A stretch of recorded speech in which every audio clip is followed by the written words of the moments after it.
Hello friends, this is Nikhil Kushwaha. Welcome to let's study. इस video में हम डिस्कस करेंगे सीटेट के क्वेश्चन पेपर्स जो दिसंबर जनवरी 2021 के ऑनलाइन एग्जाम कंडक्ट कराए गए थे। और इस वीडियो में हम डिस्कस करेंगे ऑनलाइन एग्जाम के प्रीवियस ईयर क्वेश्चन पेपर को सॉल्व करेंगे और डिटेल में डिस्कस करेंगे। अगर आप हमारे यूट्यूब चैनल लेट्स स्टडी में पहली बार आए हैं या विजिट किया है तो हमारे चैनल लेट्स स्टडी को सब्सक्राइब करें, बेल आइकन को प्रेस करें ताकि आपको सभी एजुकेशन वीडियोस के अपडेट टाइम से मिल सके। वीडियो सेशन को लाइक करें और शेयर भी करें अपने फ्रेंड्स को जो सीटेट एग्जाम और टीचर रिलेटेड एग्जाम की तैयारी कर रहे हैं। तो फ्रेंड्स, वीडियो सेशन को स्टार्ट करते हैं। तो आज हम वीडियो में डिस्कशन करेंगे ईवीएस के 15 कंटेंट बेस्ड क्वेश्चन जो सीटेट ऑनलाइन एग्जाम 2021 में पूछे गए थे। तो फ्रेंड्स, आज हम लोग 29 दिसंबर 2021 के पेपर 1 के ईवीएस पार्ट को सॉल्व करेंगे। ईवीएस पार्ट के 15 कंटेंट बेस्ड क्वेश्चन को सॉल्व करेंगे और डिटेल में समझेंगे। 29 दिसंबर 2021 के पेपर 1 के ईवीएस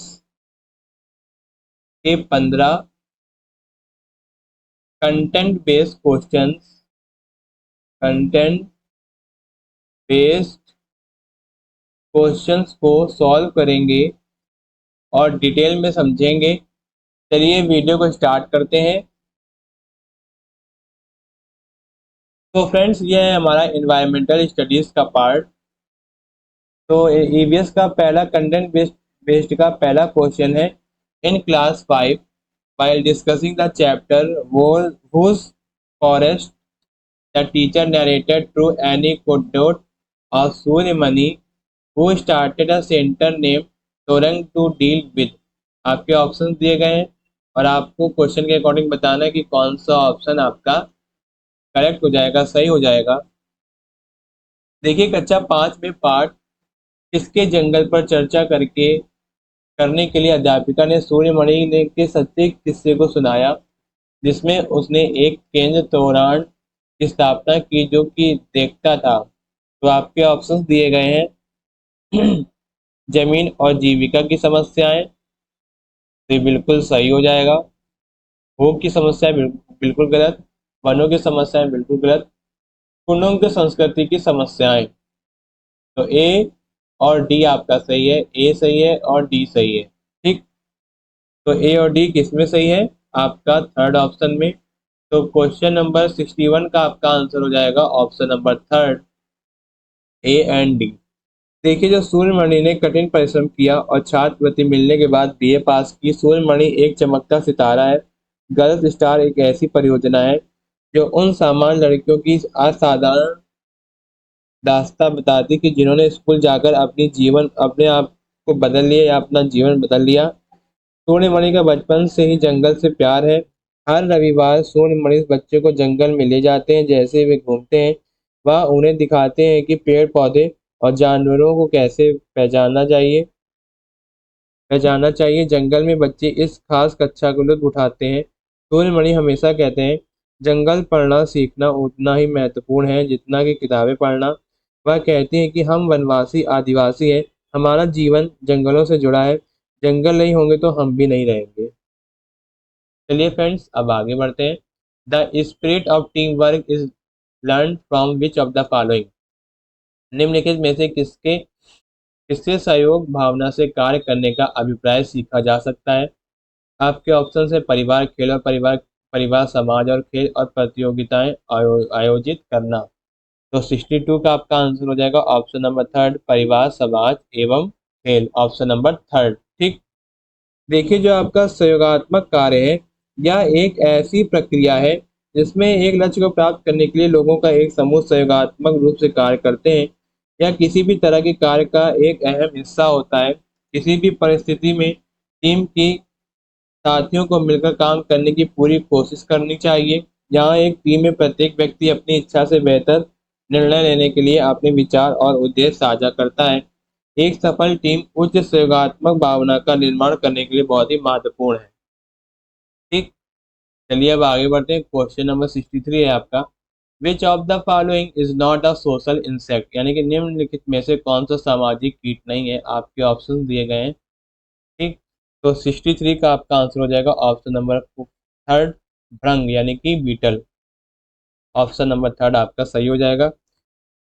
देखिए जो आपके जो कॉलोनी है, कॉलोनी दो या दो से अधिक सह रिश्तेदार व्यक्तियों से बनी रहती है जो एक दूसरे के साथ घनिष्ठ संबंध में है। कुछ कीट जैसे मधुमक्खियां, ततैया, चींटियां और दीमक एक साथ समूह में रहते हैं जिन्हें कॉलोनियां कहा जाता है। जो आपका दीमक है, दीमक ऐसे कीड़े हैं जो लकड़ी खाते हैं। वे इमारती फर्नीचर और इमारतों, फर्नीचरों और लकड़ी के अन्य सामानों को नुकसान पहुंचा सकते हैं। जो आपका मधुमक्खी या ततैया है, वे फूलों के प्रति आकर्षित होते हैं। वे अक्टूबर से दिसंबर तक अपने अंडे देते हैं। उन्हें चीनी की चाशनी खिलाना पसंद है। चींटियां चींटियां सामाजिक कीट है क्योंकि वे बड़ी कॉलोनियां या समूह में रहती हैं जिनमें रानी नेता होती है और कार्यकर्ता अपने घर की रक्षा करते हैं। ठीक, चलिए अब आगे बढ़ते हैं। क्वेश्चन नंबर 64 है आपका। Valsad town is located in which direction from Hyderabad Telangana state. यानी कि वलसाड़ शहर हैदराबाद शहर तेलंगाना राज्य के सापेक्ष किस दिशा में स्थित है। तो आपके ऑप्शन दिए गए हैं, तो आपको क्वेश्चन के अकॉर्डिंग बताना है कि कौन सा ऑप्शन सही हो जाएगा। तो क्वेश्चन नंबर 64 का आपका आंसर होगा उत्तर पश्चिम, ऑप्शन नंबर फोर्थ। ठीक, देखिए जो दिशा के 8 खंड हैं, 4 मुख्य दिशाएं और 4 क्रमिक दिशाएं हैं। 4 प्रमुख दिशाएं उत्तर, पूर्व, दक्षिण और पश्चिम की 4 दिशाएं हैं जिन्हें आमतौर पर उन्हें आदर्जन and north, east, south and west द्वारा दर्शाया जाता है। पूर्व और पश्चिम उत्तर और दक्षिण में लंबवत समकोण पर है। पूर्व उत्तर से घूर्णन की दक्षिणावर्त दिशा में है और पश्चिम सीधे पूरब के विपरीत है। वलसाड़ शहर गुजरात के दक्षिणी हिस्से में स्थित है। हैदराबाद अब तेलंगाना आंध्र प्रदेश के विभाजन के बाद का हिस्सा है। चलिए अब आगे बढ़ते हैं। क्वेश्चन नंबर 65 पे आपका विच of the following currency is use in Abu Dhabi. यानी कि निम्नलिखित में से कौन सी मुद्रा आबू धाबी में प्रचलित है। डॉलर, रुपए, दिरहम या टका। तो क्वेश्चन नंबर 65 का आपका आंसर हो जाएगा दिरहम। ठीक, ऑप्शन नंबर थर्ड आपका सही होगा। देखिए जो आबू धाबी है, आबू धाबी संयुक्त अरब अमीरात की राजधानी है। यह एशिया के पश्चिम भाग में पाया जाता है। यह एक मरुस्थलीय क्षेत्र में स्थित है और इसमें बहुत कम पानी है। मौसम बहुत गर्म होता है। लोग ढीले सूती वस्त्र पहनते हैं और स्वयं को तेज धूप से बचाने के लिए स्वयं को पूरी तरह से ढक कर रखते हैं। और आबू धाबी का मुद्रा यानी करेंसी है, दिरहम है। आबू धाबी के लोग अरबी भाषा बोलते हैं। खजूर इस क्षेत्र का सबसे सामान्य फल है क्योंकि मरुस्थल में बहुत कम वृक्षारोपण किया जा सकता है। चलिए अब आगे बढ़ते हैं। क्वेश्चन नंबर 66 है आपका। In a Cheraw dance people sit in the pair in the front of each other holding bamboo stick on the ground. As the drum beat the bamboo are beaten to the ground. Dancer step in and out for the bamboo stick and dance to the beat in which of the following state is Cheraw dance perform. यानी कि Chero dance यानी चेरो नृत्य में व्यक्ति बांस की डंडियों को पकड़कर युग्मों में एक दूसरे के सामने जमीन पर बैठते हैं। जैसे ही ढोल बजता है, बांस को जमीन पर पीटा जाता है। नर्तक बांस की डंडियों के अंदर और बाहर पैर रखते हैं, कूदते हैं और ताल पर नाचते हैं। निम्नलिखित में से कहाँ पर चेरोवा नृत्य किया जाता है। तो आपके ऑप्शन मणिपुर, मिजोरम, असम एंड उड़ीसा। तो क्वेश्चन नंबर 66 का आपका आंसर हो जाएगा मिजोरम, ऑप्शन नंबर सेकंड। देखिए आपका जो चिराव नृत्य है मिजोरम का पारंपरिक नृत्य है। इसमें आमतौर पर 6 से 8 लोग होते हैं जो बांस की एक छोड़ी को जमीन पर क्षैतिज रूप से तैनात एक और बांस पर रखते हैं। यह उत्सव के अवसर के दौरान एक आकर्षक का केंद्र होता है। 2010 में एक गिनीज वर्ल्ड रिकॉर्ड बनाया गया था कि जिसमें एक ही समय में सबसे अधिक चिरवा नर्तकों ने प्रदर्शन किया था। इसे मिजोरम के सबसे पुराने नृत्य रूप के रूप में भी जाना जाता है। चिरवा 6 से 8 लोगों द्वारा बांस की एक जोड़ी बांस की और एक और क्षैतिज रूप से जमीन पर बांधने के लिए विशेष अवसरों जैसे कि फसल की जोरदार कटाई पर जमीन पर रखा जाता है। चलिए अब आगे बढ़ते हैं। क्वेश्चन नंबर 67 है आपका friends. Rain water from the roof top was conserved and used for the recharge of groundwater. This traditional method was used by which of the following state. यानी कि छत पर वर्षा के पानी का संरक्षण करके भौम जल को पुनः आवेशित किया जाता था। इस पारंपरिक विधि का उपयोग निम्नलिखित में से किस राज्य में किया था? आपके ऑप्शन है मध्य प्रदेश, राजस्थान, पंजाब और बिहार। तो 67 का आपका आंसर हो जाएगा ऑप्शन नंबर सेकंड, राजस्थान। ठीक। देखिए जो राजस्थान है आपका, राजस्थान एक गर्म और शुष्क स्थान है। जल संसाधनों की उपलब्धता स्थान और समय के साथ मुख्यतः मौसमी और वार्षिक वर्षा में भिन्नता के कारण बदलती रहती है। राजस्थान में मौसमी और बहुत कम वर्षा के कारण वर्षा जल संचयन छतों पर और अन्य वर्ष जल संचयन संरचनाओं की सहायता से किया जाता है। वर्षा के रूप से हमें मिलने वाला और अधिकांश जल बह जाता है। ठीक। चलिए अब आगे बढ़ते हैं। क्वेश्चन नंबर 68 है आपका, Brahmaputra river flow through which of the following states of India. Bharat के निम्नलिखित राज्य में से ब्रह्मपुत्र नदी कहाँ से होकर गुजरती है? आपके ऑप्शन दिए गए हैं तो आपको बताना है कहाँ से होकर गुजरती है। तो 68 का आपका आंसर हो जाएगा option number third, Arunachal Pradesh और असम, ऑप्शन नंबर थर्ड। ठीक। देखिए जो ब्रह्मपुत्र है विश्व की सबसे बड़ी नदियों में से एक। ब्रह्मपुत्र का उद्गम मानसरोवर झील के पास कैलाश श्रेणी में तेमायुंगडुंग हिमनद से हुआ है। यहाँ से यह दक्षिण तिब्बत के शुष्क और समतल क्षेत्र में लगभग 1200 किलोमीटर की दूरी के लिए पूर्व की अनुदैर्ध्य रूप से यात्रा करती है। यह अरुणाचल प्रदेश के सदिया शहर के पश्चिम में भारत में प्रवेश करती है और ब्रह्मपुत्र असम घाटी के माध्यम से अपनी 750 किलोमीटर लंबी यात्रा में कई सहायक नदियां प्राप्त करता है। ठीक। चलिए अब आगे बढ़ते हैं। 69 है आपका, family play an important role in socialisation of the young generation. In this regard the family is the agency of. यानी कि भावी पीढ़ी के सामाजिकरण में परिवार की महत्वपूर्ण भूमिका होती है। इस परिस्थिति में परिवार माध्यम है। तो आपके ऑप्शंस दिए गए हैं और आपको बताना कौन सा ऑप्शन सही होगा। तो 69 का आपका आंसर होगा प्राथमिक सामाजिकरण का, ऑप्शन नंबर फर्स्ट। ठीक। देखिए जो प्राइमरी यानी प्राथमिक सामाजिकरण है, सामाजिकरण वह प्रक्रिया है जिसके माध्यम से समुदाय अपने सदस्यों को समाज के मानदंडों और मूल्यों का सामाजिक रूप से स्वीकार होने के लिए लेन देन या शिक्षित करता है। सामाजिकरण व्यक्तित्व विकास और सांस्कृतिक विकास का एक संयोजन है। यह एक अधिनियम है जो सुनिश्चित करता है शिष्टाचार और संस्कृति का प्रसारण, सामाजिक मानदंडों और मूल्यों का अनुकूलन, समाज के नजरिए और रीति रिवाजों का आंतरिकरण।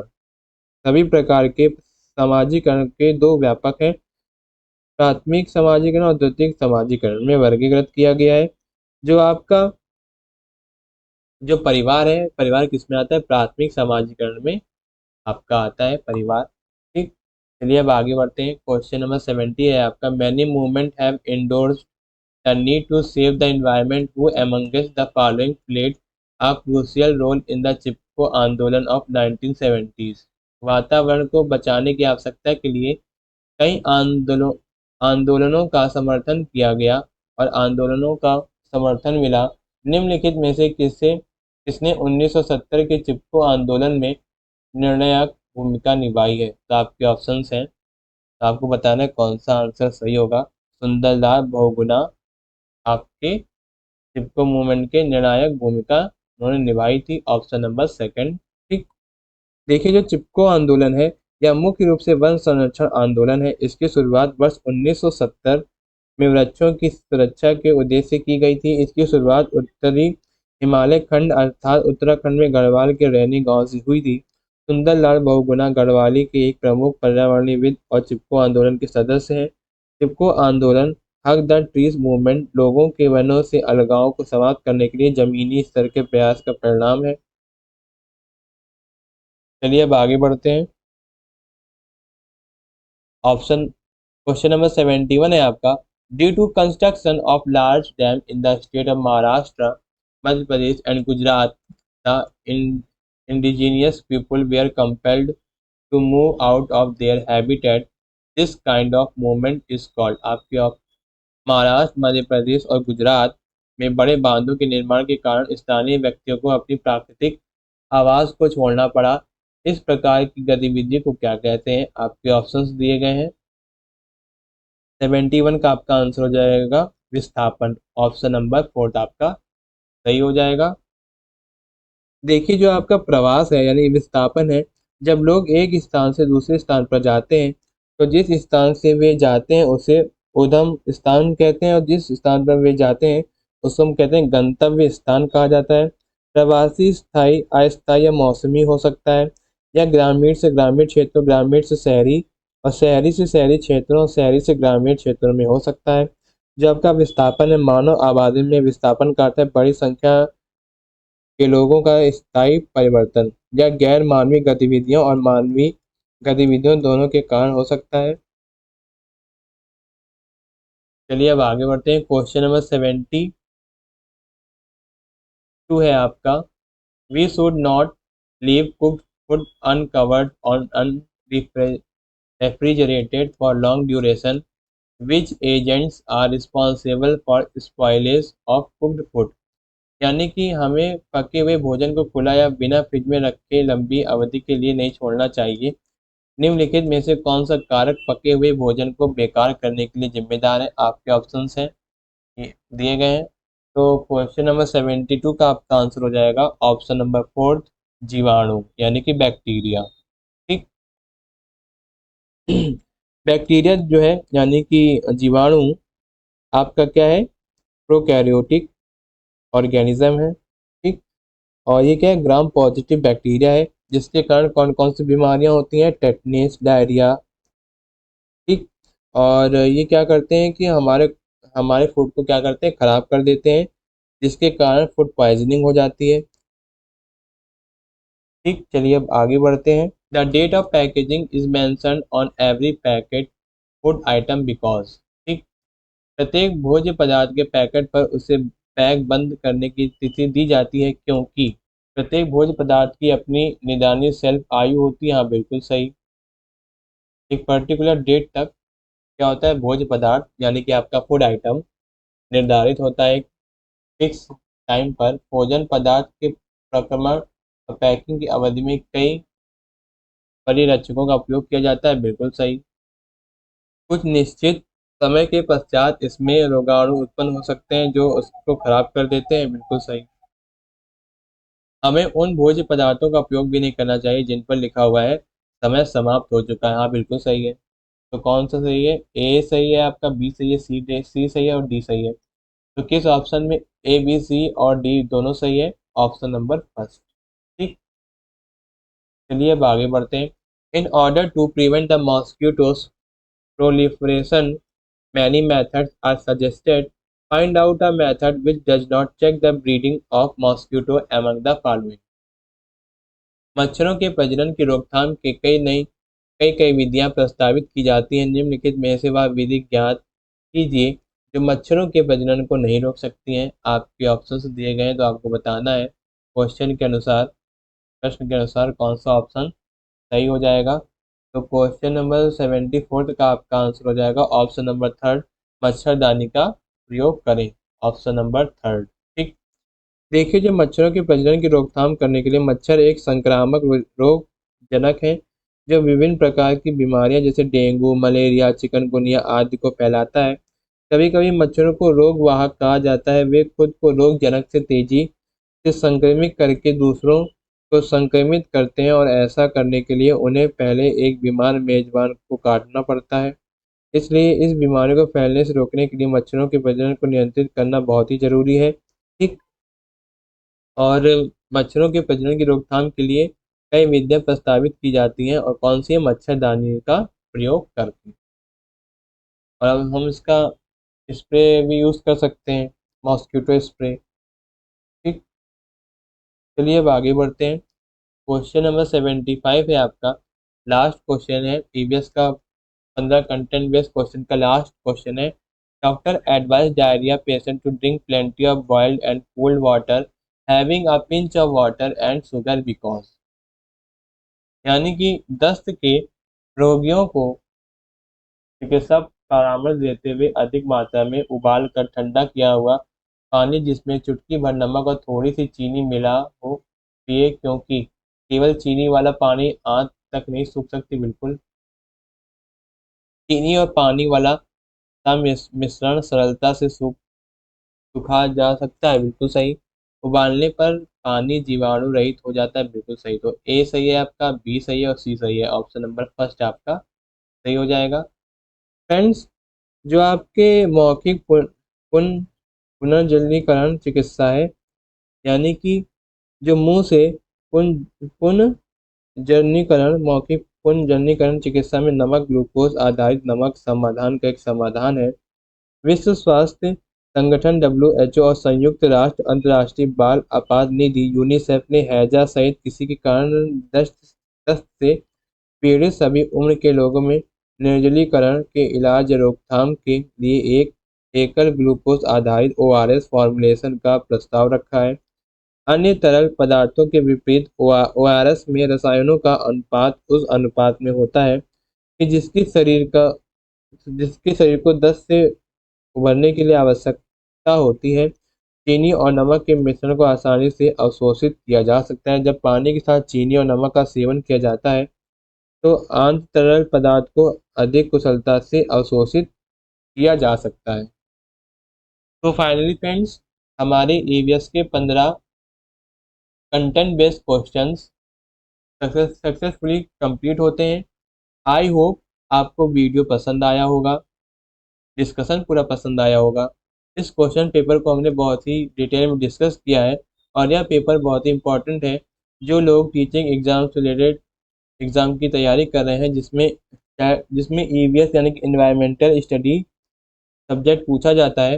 जो लोग टीचिंग से रिलेटेड टीचिंग एग्ज़ाम की तैयारी कर रहे हैं, तो वीडियो को लाइक करें और वीडियो को शेयर करें अपने फ्रेंड्स को, ताकि यह वीडियो उनके लिए बहुत ही हेल्पफुल रहे। और वीडियो अच्छा लगा हो और पसंद आया हो तो हमारे चैनल लेट्स स्टडी को सब्सक्राइब करें और बेल आइकन को प्रेस करें, ताकि सभी लेटेस्ट वीडियो के अपडेट्स आपको टाइम से मिल सकें। This was the Nikhil Kushwaha. Thank you guys, thank you watching my videos.